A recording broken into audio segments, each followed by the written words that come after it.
we'll do it in English.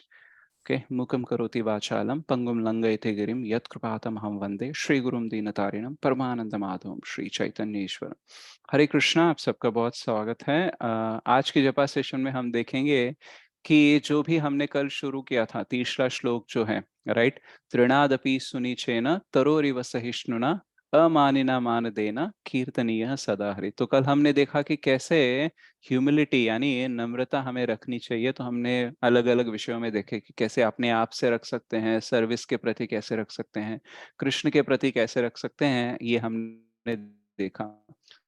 तो आज हम देखेंगे तरोर इव सहिष्णुना, यानी वृक्ष से भी ज्यादा सहिष्णु होना, राइट। और जब हमारे पास तृणादपि सुनिचेन तरोर इव सहिष्णु होगा और अमानिन मान देना होगा, तब कीर्तनीय सदा हरि हो सकता है। तो आज हम ये जो सहिष्णुता है इसके बारे में थोड़ा सा चर्चा करेंगे। तो कृष्णा बुक में, यानी कृष्ण पूर्ण पुरुषोत्तम या Krishna the supreme personality of godhead, जो 10वें स्कंद का समरी है, उस बुक में प्रभुपाद ने 89th चैप्टर में एक डेफिनेशन दिया सहिष्णु होने का। तो क्या बोलते हैं कि जब एक व्यक्ति की महानता जो है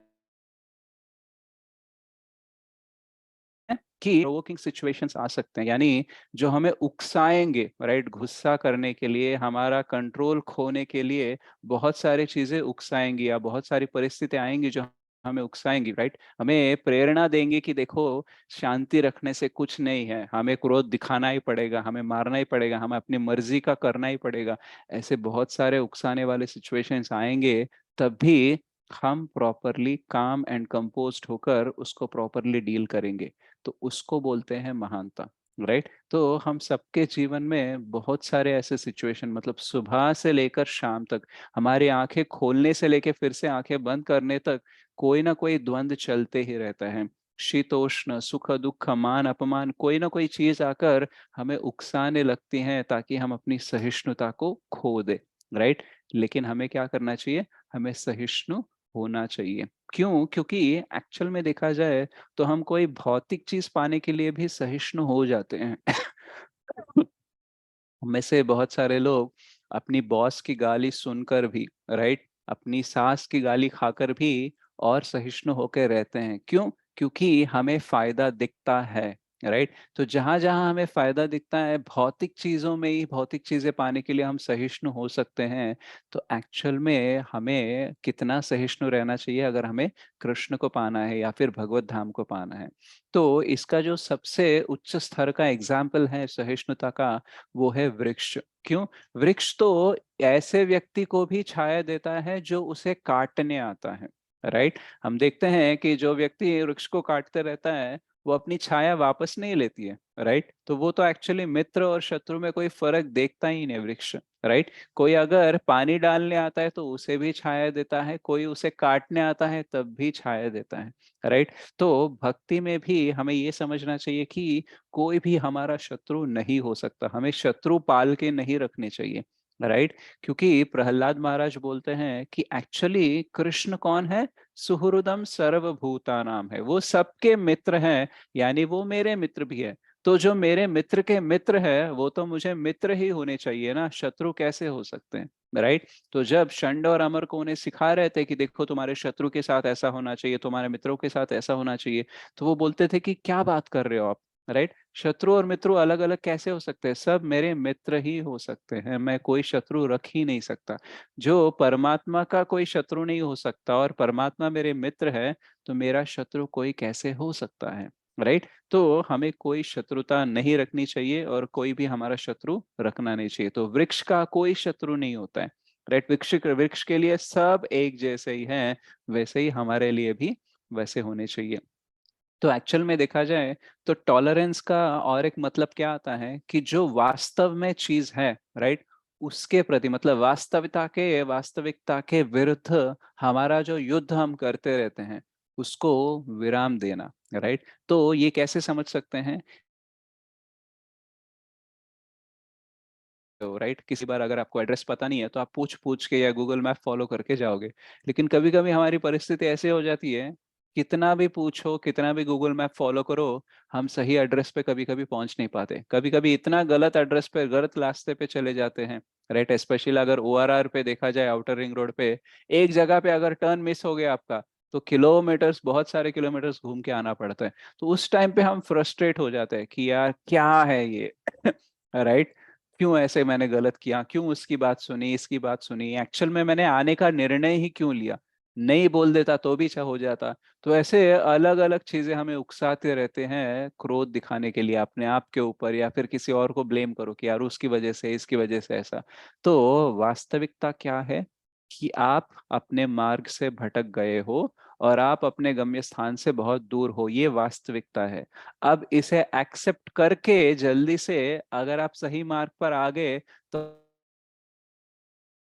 आपका टाइम, एनर्जी, सब कुछ सेव हो जाएगा, राइट। लेकिन अगर आप फालतू में अपने आप के बारे में या किसी और के बारे में क्रोधित होने लगे, तो उसमें कोई फायदा है क्या? और टाइम, वक्त और ज्यादा ज्यादा जाया होने वाला है, राइट। तो हमें क्या करना चाहिए, जो वास्तविकता है उसको एक्सेप्ट करके, जो चेंजेस करने हैं वो चेंजेस करके आगे बढ़ते रहना चाहिए, राइट। कभी कभी रिश्तों में भी हमें पता ही नहीं चलता है कि ये व्यक्ति ऐसा क्यों बिहेव कर रहा है, ऐसे क्यों बात करता है, कितने सालों से तो देख रहा हूँ ये ऐसा ही क्यों है, राइट। और मेरे साथ ही ऐसा क्यों होता है, मेरे साथ ही ये ऐसा क्यों बर्ताव करता है, तो ये कंप्लेंट हमें रहता है। तो वास्तविकता क्या है कि हर व्यक्ति का एक कैरेक्टर होता है, एक नेचर होता है, और कुछ हद तक वो बदल सकता है, लेकिन वो पूरा नहीं बदल सकता। तो हमें क्या करना चाहिए, हमें एक्सेप्ट करना चाहिए कि देखो ये ऐसा ही है, करेक्ट। अब इसके साथ क्या बर्ताव करना चाहिए, कैसे मुझे सहिष्णु होकर रहना चाहिए, इसका प्लान करना चाहिए। ना कि ये सोचना चाहिए कि बस ये बदल जाए, इसका ये बर्ताव बदल जाए, सब ठीक हो जाएगा। नहीं, शायद वो बदल नहीं सकता। क्या हम बदल सकते हैं? तो हम अपना बदलने का प्रयास करेंगे और आगे बढ़ते रहेंगे। क्योंकि जीवन में कभी कभी ना जो हमारे साथ बुरा होता है, वो एक्चुअल में बुरा नहीं होता, लेकिन उस बुरे को हम कितना बुरे तरीके से लेते हैं, वो एक्चुअली प्रॉब्लम हो जाता है। मान लो अगर आप यात्रा, हम दर्शन करेंगे फिर हम कंटिन्यू करेंगे।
थैंक यू प्रभु फॉर द दर्शन। हम देख रहे थे कि जैसे अगर हम मान लो हमने यात्रा जाने का प्लान कर लिया, राइट, सब कुछ मतलब कपड़े वपड़े पैक कर लिए, टिकट बुक कर लिया, लीव अप्लाई कर दिया, लेकिन बस यात्रा से एक दिन निकलने पहले कुछ ना कुछ हो गया और पता चला कि हमें कोई मलेरिया या फिर टाइफाइड हो गया या फिर कोई फ्लू आ गया, तबीयत एकदम से खराब हो गई, या फिर हम गिर गए, तो कुछ भी हो सकता है, राइट। तो जैसे ही वो होता है तो एक्चुअली शारीरिक स्तर पर हमें दुख और दर्द होगा ही, राइट। वो तो वास्तव है। लेकिन हम क्या करते हैं, उसको बढ़ाते हैं, कैसे? ये सोचकर कि ये मेरे साथ क्यों हुआ, राइट। क्यों मेरे साथ हमेशा ऐसा होता है, मैं थोड़ा सा खुश होने का प्रयास करता हूँ, मेरे साथ कुछ गलत हो जाता है, राइट, मेरी किस्मत ही ऐसे ही है, राइट। अब वो सब जाके मस्त एंजॉय करेंगे यात्रा पे, और मैं यहाँ पे पड़ा रहूंगा ऐसे दुख के साथ। ये हमेशा मेरे साथ ऐसा ही होता है, पिछली बार भी मैंने ऐसे ही किया था, वैसा ही हो गया था, उस टाइम पे भी प्लान किया था, मेरा ऐसे ही हो गया था। तो क्या हो रहा है एक्चुअली, वास्तविकता क्या है कि आप नहीं जा पा रहे हो, ये वास्तविकता है। तो अब आपका दो ऑप्शन है, एक, क्या मैं इस दुख और दर्द को बढ़ाऊं या फिर कम करूं। सो सहिष्णु होने का मतलब क्या है कि आप एक्सेप्ट कर लो कि आप नहीं जा सकते हो, राइट। और सबसे अभी उत्तम कार्य क्या होगा, आपकी बाधा को बढ़ाना नहीं, उसको कम करने का, राइट। तो ठीक है, अभी मेरा को फ्लू आ गया, मेरी तबीयत खराब है, मुझे मार लगा, मैं नहीं जा पाया। अभी मेरा तत्क्षण कर्तव्य क्या है कि इसको पहले कम कर दूं, राइट, ना कि मैं अपनी बाधा को और दुख को बढ़ाऊं। तो ये बहुत ही कॉमन सेंस है, मतलब थोड़ा सा ज्ञान भी होगा ना, हमको ये समझ में आ जाता है कि अभी ये दुख दर्द बढ़ाने का टाइम नहीं है, कम करने का टाइम है। लेकिन माइंड क्या करता है, हमको उल्टा घुमा देता है और हमें बोलते रहता है कि देखो तुम्हारे साथ कितना बुरा हुआ, राइट। इसलिए मैं बोलता हूँ तुमको ये सब प्लान नहीं करना चाहिए। अगर प्लान ही नहीं यात्रा का, राइट, तो ये दुख नहीं होता। तो एक्चुअल में हमें क्या सोचना चाहिए, चलो इस बार प्लान किया नहीं हो पाया, अगली बार और अच्छे से प्लान करेंगे और अच्छे से रहेंगे, ऐसा प्लान करना चाहिए। लेकिन माइंड क्या बोलेगा, देखो अगली बार से मैं प्लान ही नहीं करूंगा, राइट। तो एक्चुअल में हमारा माइंड हमें दौड़ाता रहता है इस आग्रह के साथ। इसकी वजह से क्या हो जाता है कि हमें पता ही नहीं चलता है कि हम एक्चुअली दुख बढ़ाने का काम कर रहे हैं या कम करने का काम कर रहे हैं। तो हमें सहिष्णु होना मतलब ये नहीं है कि हम कुछ नहीं कर रहे हैं, राइट। कभी कभी हम जब सहिष्णु होने की बात करते हैं, लोगों को बोलते हैं देखो पेशेंस रखना चाहिए, सहन करना चाहिए, तो लोगों को लगने लगता है कि क्या मैं इतना वीक हूँ, राइट, क्या मैं इतना छोटा आदमी हूँ कि कोई भी कुछ भी करता रहे, मेरे साथ कुछ भी होते रहे और मैं चुप बैठूं, राइट, मुझे सहिष्णु होना चाहिए। तो मॉडर्न वर्ल्ड में जहाँ पे भौतिकता इतनी बड़ी हुई है, वहां पे नम्रता और सहिष्णु होना गलत समझा जाता है। उनको लगता है कि मतलब नम्रता या फिर ये मैं बात कर रहा हूँ सही, पैसे ना करना या कुछ ना कर पाना, ऐसे लोग ही हैं जो सहिष्णु होते हैं, ऐसा समझते हैं उनको, राइट। तो एक्चुअली सहिष्णु होने का सही अर्थ क्या है कि छोटी चीजों को मैं छोटा रखूंगा और बड़ी चीजों पे मैं ध्यान दूंगा। बड़ी चीजों को बड़ा रखना, छोटी चीजों को छोटा रखना, ये एक्चुअली सहिष्णुता का प्रतीक है, राइट। यानी हमारे जीवन में सुबह से लेकर शाम तक बहुत सारी छोटी मोटी चीजें होती रहती है, लेकिन क्या मेरा ध्यान बड़ी चीज पे है या छोटी चीज पे है। जिसकी सहिष्णुता नहीं होती है, उसके लिए हर छोटी चीज बड़ी हो जाती है। आपने देखा होगा कुछ व्यक्ति होते हैं जो हर छोटी सी बात का एक बड़ा पतंगड़ बना देते हैं उनको, राइट। हमको लगने लगता है कि यार इतनी सी तो छोटी बात है, जस्ट छोड़ दो ना, राइट।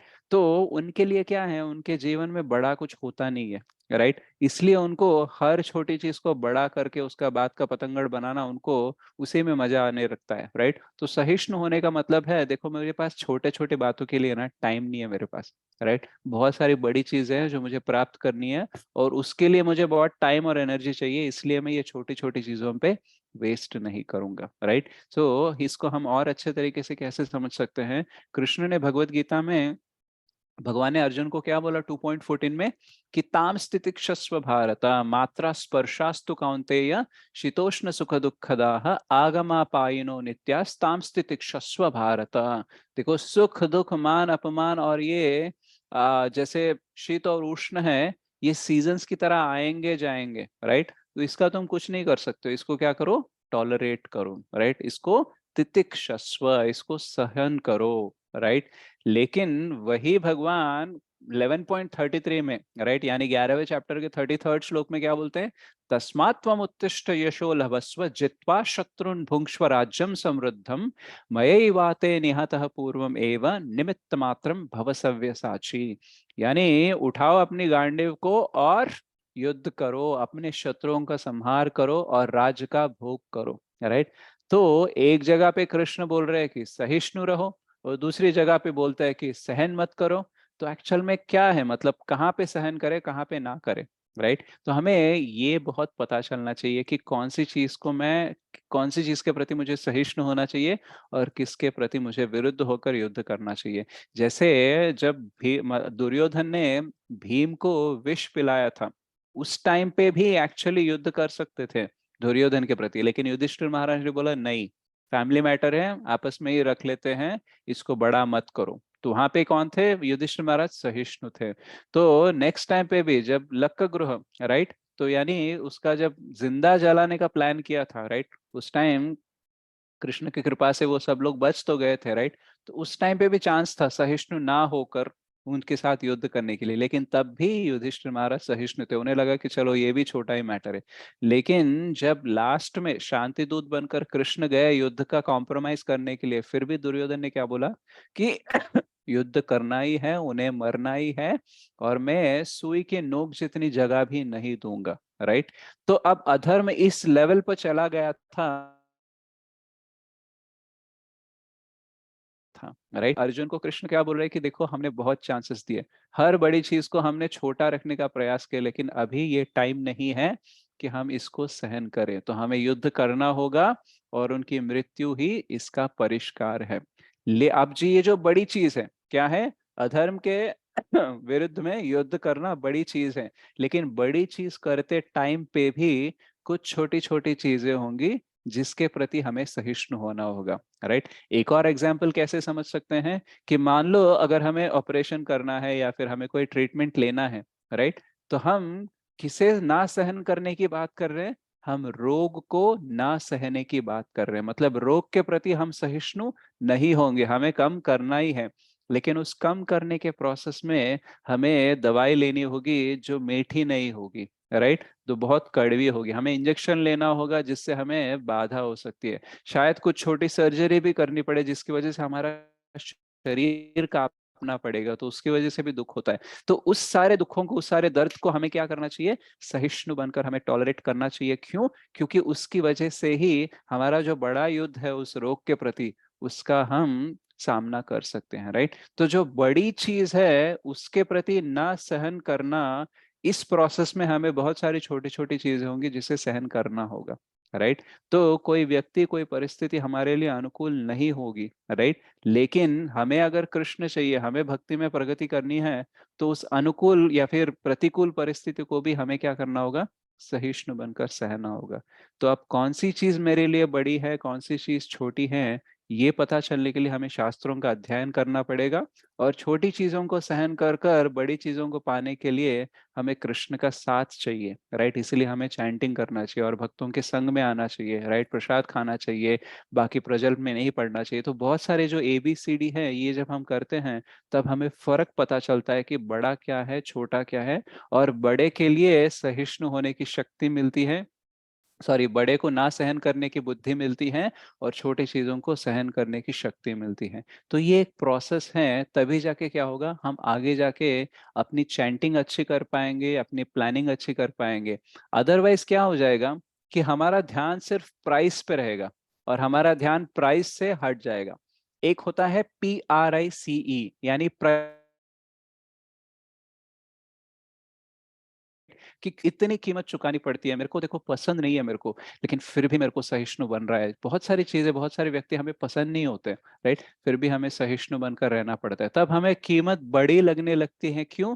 क्योंकि हमारा ध्यान प्राइस पे नहीं होता है। प्राइस मतलब PRIZE, यानी हमें जो बहुमान मिलने वाला है, हमें जो गिफ्ट मिलने वाला है, उसके ऊपर जब ध्यान हट जाता है ना, तो कीमत बड़ी लगने लगती है, राइट। तो उसके ऊपर ध्यान हटना नहीं चाहिए। हमारा गिफ्ट, सबसे बड़ा गिफ्ट क्या है, कि हमें कृष्ण मिलने वाले हैं, राइट। हम सहिष्णु किसके लिए बन रहे हैं, कृष्ण के लिए बन रहे हैं, भगवत धाम जाने के लिए बन रहे हैं। तो जब इतना बड़ा प्राइज हमें मिलने वाला है, तो जो कीमत हम चुका रहे हैं सहिष्णु होकर छोटी छोटी चीजों में, वो बहुत ही एकदम तृण मात्र है, राइट। तो इसलिए ये हमारा ध्यान हटना नहीं चाहिए।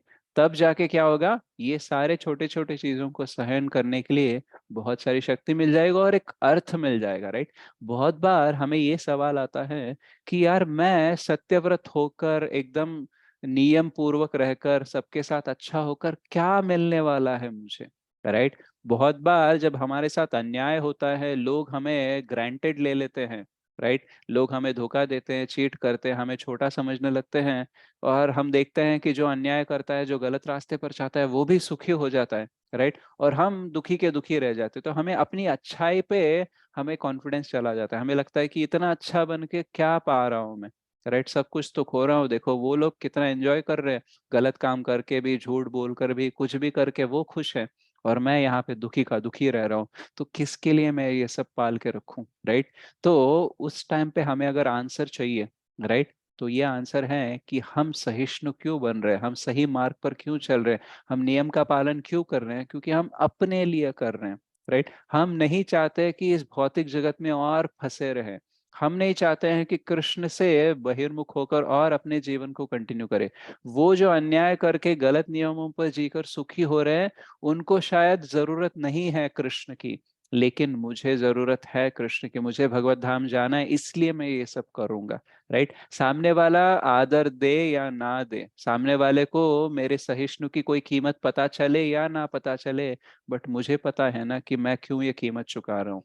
राइट, और मुझे पता है मुझे क्या चाहिए, इसलिए मैं सहिष्णु बन रहा हूँ। राइट, सामने वाले को गलत फहमी होने दो कि मैं सहिष्णु होना मतलब मेरी वीकनेस है, मैं कुछ कर नहीं पा रहा हूँ, राइट, मेरे में कोई दम नहीं है, ऐसा उसको समझने दो। राइट, उससे मुझे फर्क नहीं पड़ता, क्योंकि मेरे को पता है सबसे बड़ी चीज क्या है, कृष्ण है। राइट, जब हमें ये पता नहीं होगा तो जब हम चैंटिंग करेंगे तो क्या होगा, हर छोटी चीज हमें बड़ी लगने लगेगी। 5 साल पहले किसी ने 500 रुपए दिए वापस नहीं किए, वो भी चीज बड़े लगने, पहले किसी किया वो भी बड़ा चीज बन जाएगा। किसी ने हमको हमने किसी को बहुत हेल्प किया, उसने वापस कुछ नहीं किया, तो वो भी बड़ा चीज बन जाएगा। तो हर छोटी चीज को बड़ा बनाकर उसका पतंगड़ बनाना माइंड का एकदम एक्सपर्टाइज है। राइट, मतलब निपुण है वो, एकदम सक्षम है ये चीज करने में कि देखो छोटी चीज को लो और उसको बड़ा बना के दिखाओ। राइट, तो ये उसका एक्सपर्टाइज है, और जब हम चैंटिंग करेंगे पूरी मेहनत करेगा अपना माइंड हमको भटकाने के लिए, हर छोटी चीज को बड़ा करने के लिए। राइट, तो उस टाइम पे हमें क्या करना चाहिए, हमें सहिष्णु होना चाहिए, क्योंकि हमें पता होना चाहिए कि कृष्ण सबसे बड़ी चीज है। राइट, सबसे बड़ा लक्ष्य हमारा है कृष्ण को पाना, भगवत धाम जाना, तो उसके सामने ये सारी छोटी चीजें, किसी ने 500 रुपये नहीं दिया, ठीक है, वापस भी कर लेगा, क्या फिर भगवत धाम चले जाओगे 500 रुपये से? राइट, किसी ने अपमान नहीं किया, अच्छा मान देता तो तुम्हारी जिंदगी बदल जाती, नहीं ना, तो बड़ी चीज क्या है उसके ऊपर ध्यान दो, छोटी छोटी चीजें छोड़ दो। राइट, मान लो अगर आप किसी मीटिंग के लिए जा रहे हो, किसी प्रचार प्रोग्राम के लिए जा रहे हो, या फिर क्लास सुनने के लिए जा रहे हो, बीच बीच में बहुत सारे लोग होंगे, बहुत सारी परिस्थितियां होंगी जो आपको उकसाएंगी, आपको डिस्ट्रैक्ट करेंगी। जैसे मान लो आप एक बहुत इंपॉर्टेंट मीटिंग के लिए जा रहे हो, राइट, किसी का आपका धक्का लग गया, राइट, आपके कोलिग का या फिर आपके दोस्त का या किसी भक्त का, राइट, आपका माइंड क्या बोलेगा, ठीक तरह से देख के चल नहीं सकता वो, शायद वो वांटेडली मुझे डिस्ट्रैक्ट करने के लिए, मुझे दुख देने के लिए ऐसा कर रहा है, जब मेरा वक्त आएगा ना तब उसको दिखाऊंगा मैं क्या हूँ। अगर इस चीज में हम पड़ गए तो हमारी मीटिंग गई, हमारा प्रचार गया, सब कुछ चला गया। राइट, तो हर छोटी चीज बड़ी बनने लगेगी। जैसे कुछ लोग होते हैं, रास्ते पे कुछ धक्का लग जाता है गाड़ी का, तो वहां पे मतलब बात करना शुरू कर देते, चिल्लम चिल्ली करना शुरू कर देते, गालियां निकालना शुरू करते हैं, एक दूसरे को दिखाना चाहते हैं कि कौन बड़ा है। राइट, तो एक्चुअली घर से जब हम निकलते हैं तब ये प्लान करके जाते हैं क्या कि किसके साथ मैं कितना झगड़ा करूंगा, किसको कितना गाली दूंगा, नहीं, लेकिन जैसे ही सिचुएशन आ जाती है उकसाने लगती है, हम हो जाते हैं शुरू। राइट, तो कोई भी हमें चाबी देता है और हम शुरू हो जाते हैं। इस क्या है, हमारी लाइफ का कंट्रोल किसके हाथ में है? परिस्थितियों के हाथ में है, दूसरे व्यक्तियों के हाथ में। तो जब तक ऐसा चलता रहेगा, कृष्ण तो दूर की बात, हम इधर भी सुखी नहीं रह सकते। राइट, तो सहिष्णु बड़ी चीजों को उठा रखो। राइट, तो हमें प्रॉपरली प्लान करना चाहिए कि कौन सी बड़ी चीज है जिसके लिए मैं सहिष्णु रहूंगा, जिसके विरुद्ध मैं युद्ध करूंगा, हमें क्लैरिटी रहना चाहिए। राइट, कभी कभी हम प्लान करते हैं तो शायद ऐसा होता है कि सारी चीजें हम इम्प्लीमेंट ना कर पाए। राइट, 10 में से 2 ही चीजें हो, 8 चीजें ना हो पाए, उस टाइम पे हमें सहिष्णु होना चाहिए, ये सोचकर कि चलो प्लानिंग किया इसलिए 2 चीजें तो हुई। राइट, लेकिन जनरली क्या होता है, उल्टा होता है, हमारा माइंड बोलता है क्या फायदा प्लान करके, वैसे भी तो नहीं करने वाले हो। राइट, तो प्लान ही मत करो। तो हमारे प्लान्स फेल हो सकते हैं, लेकिन प्लानिंग कभी भी फेल नहीं होती। राइट, प्लान्स फेल होना मतलब हमने 10 चीजें रखी, उसमें से 7-8 चीजें नहीं होंगी, लेकिन प्लानिंग फेल नहीं होती। क्यों बोलते हैं, क्योंकि अगर आपने प्लान किया कि ये चीज करूंगा, एटलीस्ट पता तो है कि क्या हुआ क्या नहीं हुआ। अगर प्लान ही नहीं किया तो हमें पता ही नहीं चलता है कि क्या हुआ क्या नहीं हुआ। राइट, और जैसे कि कभी कभी ट्रैफिक कम होता है तो हम बहुत तेजी से आगे बढ़ जाते हैं और कम टाइम में पहुंच जाते हैं अपने गम्य स्थान को। लेकिन जब ट्रैफिक बहुत ज्यादा है तो क्या हो जाता है, बहुत ज्यादा टाइम लग सकता है। लेकिन जब आप घर से बाहर निकलते हैं, आपको पता ही नहीं है कहाँ जाना है और कितने टाइम में जाना है, तो आपको पता कैसे चलेगा कि आप लेट हो या जल्दी हो। राइट, तो हम कुछ चीजें जब मान लेते हैं कि देखो आज से मैं भागवतम का स्टार्ट करूंगा, आज से मैं इतने राउंड चैंटिंग करूंगा, आज से मैं इतना क्लासेस सुनूंगा। तो जब हम प्लान कर लेते हैं तो ऐसा हो सकता है कि वो हमारे प्लानिंग सब एज इट इज ना हो, राइट। 10 चीजें लिख लेंगे और हम पढ़ नहीं पाए या फिर चैंट नहीं कर पाए तो कुछ ना कुछ हो सकता है। लेकिन हमें सहिष्णु होकर प्रयत्न करते रहना चाहिए। ये नहीं सोचना चाहिए देखो मैं प्लान करता हूँ हमेशा, कुछ तो होता नहीं है तो प्लान ही क्यों करूँ, ऐसा नहीं सोचना चाहिए। आपको धीरे धीरे से अपनी कैपेसिटी बढ़ानी चाहिए। जैसे कि मान लो आपने डिसाइड कर लिया कि मैं रोज 5 श्लोक का श्रीमद् भागवतम का अध्ययन करूंगा, तो कभी कभी ऐसा हो सकता है कि परिस्थिति बहुत एकदम दुखदायक हो सकती है, लोग हमारे घर आ सकते हैं, हमारे दूसरे काम बढ़ सकते हैं, जॉब में काम बढ़ सकता है, तबीयत खराब हो सकती है, कुछ भी हो सकता है, उसकी वजह से 2-3 दिन ना हो पाए। लेकिन हमें क्या करना चाहिए, देखो 5 श्लोक मैंने बोला है तो हफ्ते में कितने होंगे, 35 होंगे। तो मान लो अगर 1-2 दिन किसी और वजह से अगर नहीं हो पाया तो बाकी दिनों में मैं थोड़ा सा एक्स्ट्रा टाइम स्पेंड करके उसको कंप्लीट करूंगा। क्योंकि हर दिन हमारा हर टाइम 24 घंटे बिजी नहीं हो सकते हम, राइट। वैसे देखा जाए तो सब लोग किसी ना किसी चीज में व्यस्त हैं, बिजी हैं। लेकिन हमें क्या करना चाहिए, हमें और कभी वक्त कभी कभी कम वक्त ही निकल पाते हैं। लेकिन अल्टीमेटली हमें क्या देखना है, देखो एटलीस्ट एक हफ्ते में क्या मैं अपना टारगेट कंप्लीट कर रहा हूँ, राइट। जब हम घर से निकलते हैं ऑफिस जाने के लिए तो कभी कभी सिग्नल पे ज्यादा भीड़ हो जाती है, तो 1 किलोमीटर जाने के लिए 10 मिनट लग सकते हैं। लेकिन अगर ट्रैफिक खुला है तो 1 किलोमीटर 1 मिनट में भी जा सकते हैं। तो कभी फास्ट जाते हैं कभी स्लो जाते हैं, लेकिन अल्टीमेटली हमें जहां जाना है वहां जाते हैं, राइट। सो वैसे ही हमारा प्लान जब कर लेते हैं कभी कभी 10 में से 10 चीजें हो जाती है, कभी 2 चीजें हो जाती है। लेकिन हमें क्या करना चाहिए, प्रॉपरली प्लान करना चाहिए और उसके ऊपर एग्जीक्यूट करने का प्रयास करना चाहिए। बीच में अगर छूटता भी है तो उसका भरपाई करने का प्रयास करना चाहिए। बट अगर हम उल्टा करने लगे कि देखो हो ही नहीं रहा है इसलिए छोड़ दिया, तो कभी नहीं होगा, राइट। क्योंकि थोड़ा थोड़ा सा कॉन्फिडेंस बढ़ेगा धीरे धीरे से, कुछ कुछ चीजें हम धीरे धीरे से कर पाएंगे, कुछ फास्ट कर पाएंगे। लेकिन हमें अगर पेशेंस नहीं है, अगर हम सहिष्णु नहीं हैं, तो हम अपनी कैपेसिटी कभी नहीं बढ़ा पाएंगे, राइट। तो हमें क्या करना चाहिए, चैंटिंग के टाइम पे जनरली क्या होता है, जब आप चैंटिंग करते हो, जब भक्ति का कोई आप कार्य करते हो ना, उस टाइम पे आपको भौतिक चीजें याद आती है, राइट। तुम चैंटिंग करते बैठे हो, उस काम का क्या हो गया, इस काम का क्या हो गया, ये ऐसे अपना मन दौड़ाता है। जब हम कोई और काम कर रहे हैं, भौतिक काम कर रहे हैं या फिर अपना काम कर रहे हैं, उस टाइम पे माइंड बोलेगा कि चैंटिंग का क्या हुआ, तुमने तो बोला था भक्ति इंपॉर्टेंट है, तुमने तो बोला था कि भगवत धाम जाना इंपॉर्टेंट है, भौतिक चीजों में कुछ नहीं रखा है, लेकिन अभी तो तुम सारे भौतिक चीजें ही कर रहे हो। तो जब भौतिक चीजें करते हो तो आध्यात्मिक चीजें याद दिलाता है, जब आध्यात्मिक चीजें कर रहे हो तो भौतिक चीजें याद दिलाता है। तो हमारे पास अगर क्लैरिटी नहीं है कि कौन सी बड़ी चीज है कौन सी छोटी चीज है, किस पे कितना ध्यान देना चाहिए, तो माइंड हमारा दौड़ाते ही रहता है, राइट। तो माइंड के ऊपर होता है हमारा इंटेलिजेंस, हमारी बुद्धि। तो बुद्धिपूर्वक हमें डिसीजंस लेने चाहिए और प्रॉपरली सहिष्णु बनना चाहिए, तभी जाके हम छोटी चीजों को छोटा रख पाएंगे और बड़ी चीजों पे हम ध्यान दे पाएंगे। तो जनरली प्रभुपाद को मिला था इंस्ट्रक्शन कि आप पाश्चात्य देश में जाके प्रचार कीजिए, राइट। लेकिन 1933 से लेकर 1965 तक जितना भी उन्होंने प्रयास किया इंडिया में, वो उतना सफल नहीं था, राइट। लेकिन उस टाइम पे वो बहुत सहिष्णु थे, राइट। और उन्होंने कभी भी ये इस विषय में सहिष्णु नहीं थे कि चलो प्रचार नहीं हो रहा है तो बंद कर देंगे, राइट। इस विषय में सहिष्णु नहीं थे। लेकिन किस विषय में सहिष्णु थे, कि देखो मैं प्रयास कर रहा हूँ, असफल हूँ, लेकिन मुझे प्रयास करते रहना चाहिए, राइट, सहिष्णु होकर। तो प्रभुपाद जब इतना सहिष्णु होकर इतना प्रचार किया, उतना सफल नहीं हुए इंडिया में, लेकिन 1965 के बाद जो हुआ वो तो एक अद्भुत है ना, राइट। 108 टेम्पल निर्माण किए, 5000 से भी ज्यादा शिष्य बने, पूर्ण विश्व भर में प्रचार हुआ, राइट। तो जब उनका ध्यान बड़ी चीज पे टिका था तो भले ही समय लगा, लेकिन वो अद्भुत कार्य हो गया था, राइट। सुमति मोरारजी ने उनको बोला था, सुमति मोरारजी वो व्यक्ति हैं जिसने उनको फ्री टिकट जलदूत पे लेके उन्हें अमेरिका जाने दिया, राइट। तो वो बोलती थी कि देखो प्रभुपाद आप ना बहुत वृद्ध अवस्था में हो, राइट, आप कर नहीं पाओगे, उसकी ठंडी सह नहीं पाओगे आप, राइट। तो आपको यहीं पे रहना चाहिए। और आप बोल रहे हो ना कि आपको भागवत का प्रचार करना चाहिए और भागवतम सुनाना है रोज किसी को, तो आप मेरे घर आ जाइए, मैं बैठकर सुनूंगी, राइट। तो प्रभुपाद बोल सकते थे ठीक हो, मैं देखो भागवती तो सुनाना है, और अगर बाकी लोग सुन नहीं रहे हैं और बाकी लोग मेरे को प्रॉपरली रिस्पेक्ट नहीं दे रहे हैं, रिसीव नहीं कर रहे हैं, तो जो दे रहे हैं उसको ही सुना देता हूँ ना, राइट। क्यों मैं इतनी मतलब इतना टेंशन लो और इतना स्ट्रेस लेके मैं क्यों पाश्चात्य देश जाऊं। तो वो ऐसे सोच सकते थे, राइट। लेकिन उन्होंने क्या सोचा, देखो मुझे पता है कि वहां पे जाना मुश्किल है, राइट। वहां पे मैं शायद ठंड नहीं सहन कर पाऊंगा, वहां पे लोगों का बर्ताव शायद मैं सहन नहीं कर पाऊंगा, लेकिन मेरे भक्ति का मतलब मेरे गुरु महाराज का ऑर्डर एग्जीक्यूट ना होना, इसे भी तो मैं सहन नहीं कर सकता ना, राइट। तो मैं ये नहीं सहन करना चाहता हूं कि भक्ति का प्रचार नहीं हो रहा है पाश्चात्य देश में, जैसे मेरे गुरु महाराज ने बोला।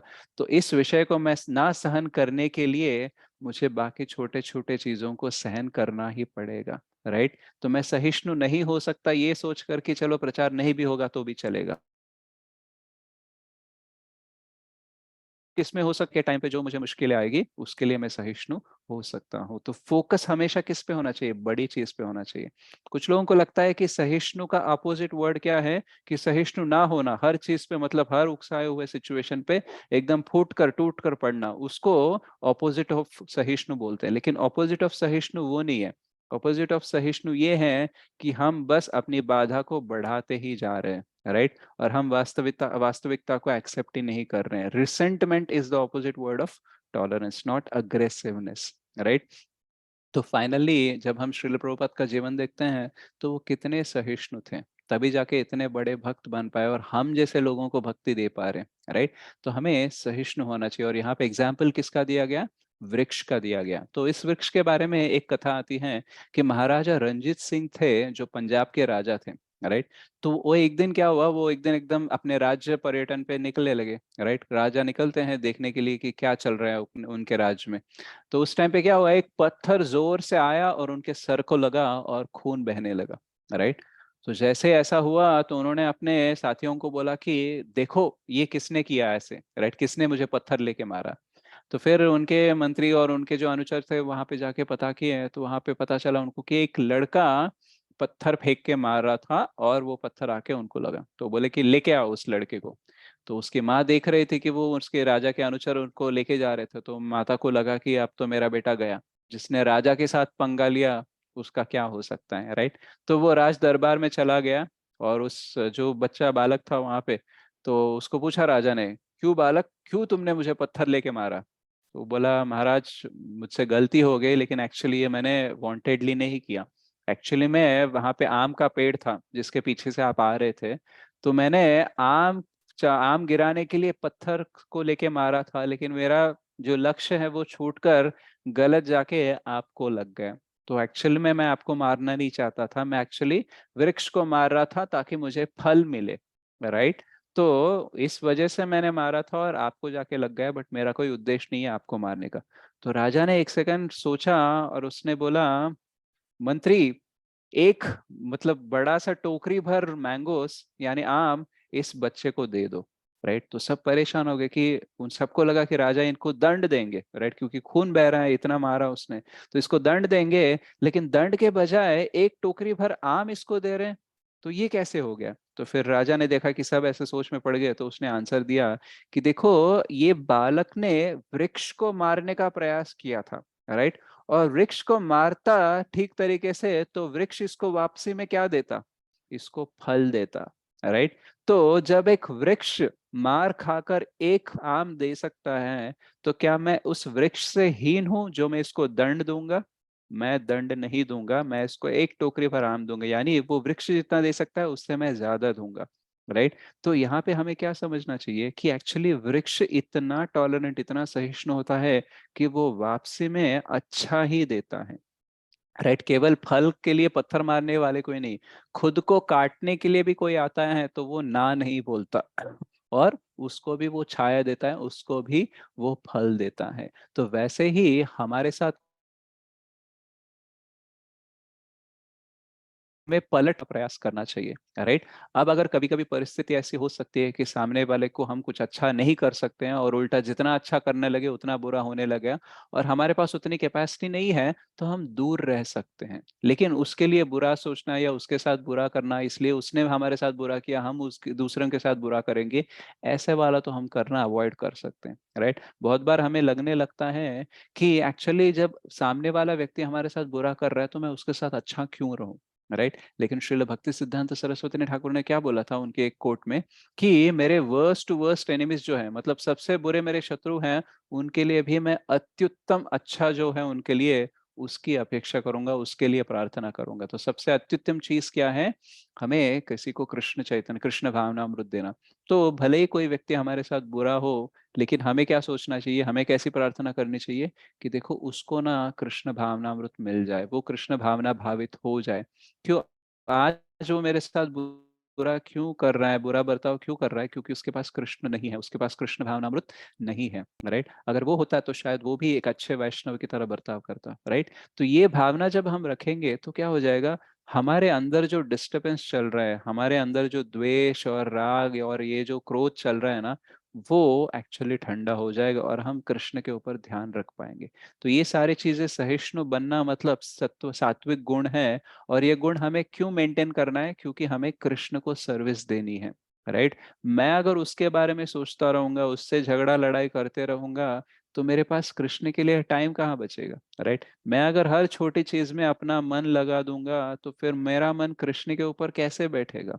राइट। तो सहिष्णु हम किस लिए हो रहे हैं? हम कृष्ण के लिए हो रहे हैं। राइट। व्यक्ति हमारे साथ शायद आदान प्रदान ना करे हमारे हिसाब से, लेकिन क्या हम उस व्यक्ति के लिए कर रहे हैं? क्या सहिष्णु हम क्या व्यक्ति के लिए बन रहे हैं? नहीं, हम सहिष्णु कृष्ण के लिए बन रहे हैं। हमारा मूल आधार क्या है नम्रता बनने का या फिर सहिष्णु बनने का? कृष्ण है। राइट। और कृष्ण हमेशा अपने भक्तों के साथ आदान प्रदान करते हैं, ये यथा माम प्रपद्यन्ते, तो गारंटीड है। तो इसलिए हमें सहिष्णु बनना चाहिए। और कैसे, कितना सहिष्णु बनना चाहिए? वृक्ष से भी ज्यादा। तो क्या हम वृक्ष से भी ज्यादा सहिष्णु बन सकते हैं कि कोई हमें काटने आ जाए फिर भी हम क्या सहिष्णु रह सकते हैं? शायद नहीं। लेकिन स्टैंडर्ड तो वो रख के अगर हम ट्राई करेंगे ना, तो बहुत ही सहिष्णु बन जाएंगे। राइट। तो भक्ति में सबसे उच्च स्तर का जो एग्जाम्पल है वो हमें देते हैं, ताकि हमें कभी भी अपने अंदर अपने आप को, मतलब क्या प्राइड या फिर अहम ना बढ़ जाए, हमारा गर्व ना बढ़ जाए कि हमें लगने लगे कि हम सहिष्णु हैं। राइट। तो तृणादपि सुने चेना तरोरिव सहिष्णु क्यों बोलते हैं? सबसे हाई स्टैंडर्ड एग्जाम्पल जब दे दिया, तो तुम्हारे हृदय के अंदर कभी भी गर्व नहीं आएगा कि यार मैं बहुत सहिष्णु हूँ। राइट। क्योंकि तुमसे बड़ा सहिष्णु कौन है? वृक्ष है। राइट। सो जब से बड़ा स्टैंडर्ड, सबसे बड़ा स्टैंडर्ड सेट हो गया ना, तो हमारा क्या हो जाएगा, हम आगे बढ़ते ही जाएंगे बिना गर्व के। राइट। तो इसलिए तरोरिव सहिष्णु ना, ये हमें सम कर लेते हैं कि में जो डेफिनेशन दिया है चैप्टर 89 में, वो क्या है कि उकसाने वाले बहुत सारे परिस्थितियां आएंगे, लेकिन उस टाइम पे भी बिना उकसे, यानी बिना कोई क्रोध दिखाए, बिना कोई किसी अभाव में आकर हम कोई गलत ना करें, उसे बोलते हैं महानता। राइट। तो ये कब हो सकता है? जब हमारे अंदर सहिष्णुता होगी। राइट। तो हमने और एक डेफिनेशन देखा कि वास्तविकता के विरुद्ध हम जब युद्ध को रोक देंगे, उसको भी सहिष्णुता बोलते हैं। हमने एग्जाम्पल क्या लिया कि हम गलत रास्ते पर चले गए हैं, भटक गए हैं, रास्ते से, गम्य स्थान से बहुत दूर है, तो हमें क्या करना चाहिए? क्रोध नहीं करना चाहिए, बाकी फालतू में किसी को ब्लेम नहीं करना चाहिए। देखना चाहिए कि देखो अब गलत है तो गलत है, आ गए दूर तो आ गए, अब नेक्स्ट क्या करना है, ये सोच के हमें आगे बढ़ना चाहिए। और किसी रिश्ते में भी कभी कभी कोई व्यक्ति हमारे साथ अच्छा बर्ताव नहीं करता है, तो हमें एक्सेप्ट करना चाहिए, बस ये इतना ही है, ये ऐसे ही कर सकता है, अभी मेरे को और क्या करना चाहिए, बस इसके ऊपर ध्यान देना चाहिए। ये सोचते हुए रोते नहीं जाना चाहिए कि यार ये कब बदलेगा, ये कब बदलेगा। शायद वो नहीं बदलेगा, हम बदल जाएंगे। राइट। तो ऐसे उस पे हमें ध्यान देना चाहिए। तो हमने देखा श्रील प्रभुपाद कैसे सहिष्णु थे, ठंड को सहने के लिए, अपमान को सहने के लिए, बिना पैसों के गरीबी सहने के लिए, इन सब में सहिष्णु थे। लेकिन उस विषय में सहिष्णु नहीं थे कि चलो प्रचार नहीं भी होगा तो चलेगा। राइट। सुमति मोरारजी ने बोला था मत जाओ, राइट, सहिष्णु बन जाओ ना जाके। लेकिन प्रभुपाद ने बोला जाऊंगा और वहां पे जो दिक्कतें होगी उसके लिए सहिष्णु बनूंगा। राइट। 1933 से लेकर 65 तक प्रचार नहीं हुआ, लेकिन सहिष्णु थे और अपने गोल को उन्होंने अचीव किया। तो जब अगर भौतिक चीजों के लिए लोग सहिष्णु हो सकते हैं, तो हमें तो कृष्ण को पाना है, तो कितना सहिष्णु हो रहा है। और हमारा आधार क्या है, क्यों हम सहिष्णु बन रहे हैं, क्यों हम नम्र बन रहे हैं? क्योंकि हमें कृष्ण चाहिए। राइट। बाकी लोग अन्याय करके सुखी रह सकते हैं, बिना सहिष्णु होकर भी शायद कुछ दिन सुखी हो जाएंगे, लेकिन कितने दिन सुखी रहेंगे इस दुखालय में? राइट। तो उनके लिए शायद बड़ा लक्ष्य नहीं होगा, इसलिए वो सहिष्णु नहीं है। लेकिन मेरे पास बड़ा लक्ष्य है, इसलिए मैं सहिष्णु रहूंगा, और सबसे बड़ा लक्ष्य कृष्ण है। तो उनके लिए मुझे छोटी छोटी चीजों को तो सहिष्णु बनना ही पड़ेगा उन चीजों में। राइट। और हमने लास्ट में एग्जाम्पल क्या दिया? महाराजा रंजीत सिंह का, जो वृक्ष को समान अपने आप को समझते, या फिर वृक्ष से भी वो सहिष्णु समझना चाहते थे अपने आप को, इसलिए उन्होंने क्या किया, जिस व्यक्ति ने उन्हें पत्थर लेके मारा, उसका उद्देश्य नहीं था मारने का, राइट? तो उन्होंने उस व्यक्ति को, उस बालक को समझा और उसने वापसी में क्या दिया, एक टोकरी भर आम दिए, राइट? तो वैसे ही हमें भी क्या करना चाहिए, भले ही हमारे साथ कोई बुरा करे, लेकिन हमें समझना चाहिए कि हम दूसरे का बुरा करके हमें कुछ मिलने वाला नहीं है। अगर हम उसके साथ अच्छा नहीं कर सकते तो एटलीस्ट थोड़ा दूर तो रह सकते हैं, हम रेस्पेक्ट करेंगे डिस्टेंस से, बस दूर रहेंगे, क्योंकि हम सब में सीमित कैपेसिटी है किसी को कुछ करने के लिए। तो शायद हमारे पास उतनी कैपेसिटी नहीं होगी कि कोई अगर हमारे साथ बुरा भी कर रहा है तो हम उसके साथ अच्छा बने, लेकिन एटलीस्ट बुरा तो नहीं बनेंगे। क्योंकि जितना बुरा हम दूसरों के साथ करेंगे, बुराई करने में हमारा इंटरेस्ट बढ़ेगा, और जितना बुराई करने में हमारा इंटरेस्ट होगा, कृष्णा में उतना ही कम इंटरेस्ट होते जाएगा। तो इसलिए हम क्या करेंगे, भले ही अच्छा ना कर पाए, अच्छा कर सकते तो अच्छा करेंगे, ना कर पाए तो डिस्टेंस में रहेंगे, और उसके लिए भी करेंगे कि कृपा दे दो। तो ऐसे समझे, ऐसे अगर करके हम सहिष्णु होकर आगे बढ़ेंगे, तो हम अमानी न मान देना कर सकते हैं, और कीर्तनीय सदा हरि भी कर सकते हैं। तो ये जो लास्ट के दो विषय हैं, अमानी न मान देना और कीर्तनीय सदा हरि, इसके ऊपर थोड़ा हम चर्चा करेंगे कल। ओके। श्री श्री शिक्षाष्टकम की जय, श्री चैतन्य महाप्रभु की जय, श्रील प्रभुपाद की जय। रघुनाथ पुरीदास प्रभु, आप कुछ कहना चाहेंगे? You are there in the meeting. हाँ, हरे कृष्णा प्रभु। मैं यस। बस मेरा प्रस्थान होने का समय आ गया है, लेकिन आपने बहुत विस्तृत और बहुत गूढ़ चीजों को अच्छे से बताया है, तो उसके ऊपर अभी टिप्पणी करना मेरे लिए तो संभव नहीं है, क्योंकि आपने एक एक पेड़ से लेके और बहुत सारे ऐसे अच्छे उदाहरण को आपने बताया। सहिष्णुता का सही सही अर्थ जो है वो हम अपने जीवन में किस तरीके से उसका उपयोग कर सकते हैं प्रभु, बहुत सुंदर आपने बताया है। तो अब इसमें ऐड करने योग्य कुछ ऐसा नहीं है, और पूरा आपने कवर किया। कल फिर हम जो दृष्टांत होगा उसके ऊपर हम लोग फिर चर्चा करेंगे, तो कुछ अगर आएगा तो मैं ज़रूर कोशिश करूँगा। हरे श्योर। कृष्णा प्रभु। चलिए, आप कंटिन्यू करिए प्रभु। हरे कृष्णा। थैंक यू प्रभु, थैंक यू।